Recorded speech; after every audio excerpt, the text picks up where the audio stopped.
Marie-Caroline Lebousse-Cardiles, vous êtes directeur de recherche à l'INSERM dans l'unité 972 à l'hôpital Paul-Brousse de Villejuif et vous menez des travaux en faveur de la mise au point de thérapeutiques pour vaincre les leucémies.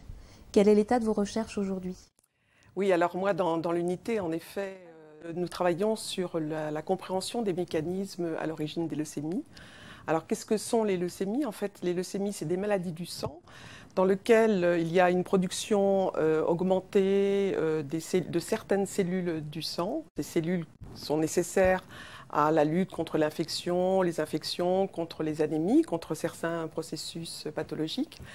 Et donc les leucémies, c'est un développement trop important de ces cellules et surtout un développement complètement anarchique, c'est-à-dire non contrôlé. Ce développement, enfin ces cellules donc fabriquées au niveau de la moelle osseuse, les cellules du sang que l'on a dans le sang sont fabriquées au niveau de la moelle osseuse à partir d'un très petit nombre de cellules que l'on appelle cellules souches, donc qui vont être à l'origine les cellules mères en fait des cellules du sang. Et dans le cadre de certaines leucémies, ces cellules vont proliférer de façon anarchique. Alors pourquoi je dis qu'elles vont proliférer de façon anarchique? C'est parce que normalement, en physiologie normale, un système normal, ces cellules sont ce qu'on appelle quiescentes ou dormantes, c'est-à-dire qu'elles sont protégées de l'environnement, protégées des agressions extérieures, et on comprend bien, parce que c'est des cellules qui sont extrêmement importantes, donc on comprend bien qu'il faille les protéger, qu'il faille qu'elles soient donc quelque part dans une niche, et cette niche se trouve donc dans la moelle osseuse.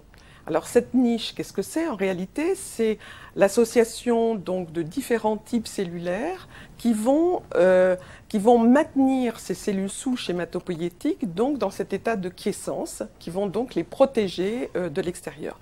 Alors cette niche, c'est non seulement des cellules que l'on va dire accessoires, dont autres que les cellules souches hématopoïétiques, mais ce sont également des facteurs de croissance, des molécules d'adhésion qui vont maintenir l'interaction entre les cellules souches hématopoïétiques et leur niche, et puis des molécules matricielles qui forment quelque part le nid de cette niche.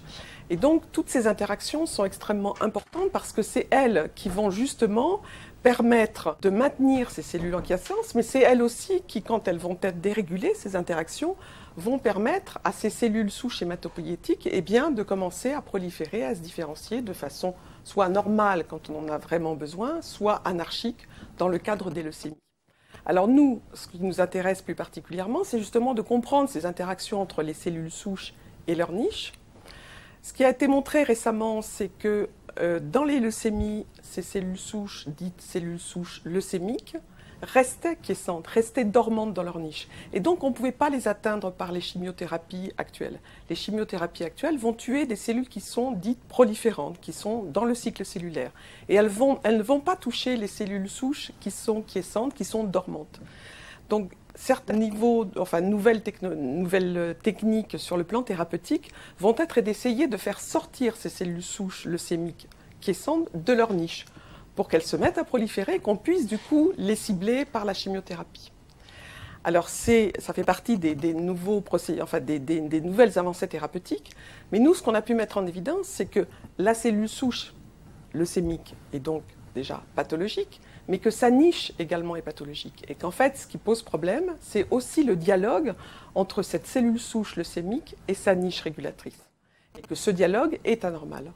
Donc, ce qui est très important dans le résultat de nos études, et pas simplement les miennes, mais d'autres collaborateurs, c'est qu'en fait, bien sûr, pour cibler les leucémies, il faut cibler ces cellules souches leucémiques, mais il ne faut pas simplement que cibler ces cellules souches leucémiques. Il faut aussi cibler les interactions qu'elles ont avec leur niche, qui elle-même est pathologique. Donc quelque part, ça révolutionne réellement les nouvelles stratégies thérapeutiques, puisque ça cible non seulement la cellule souche pathologique, mais également sa niche régulatrice.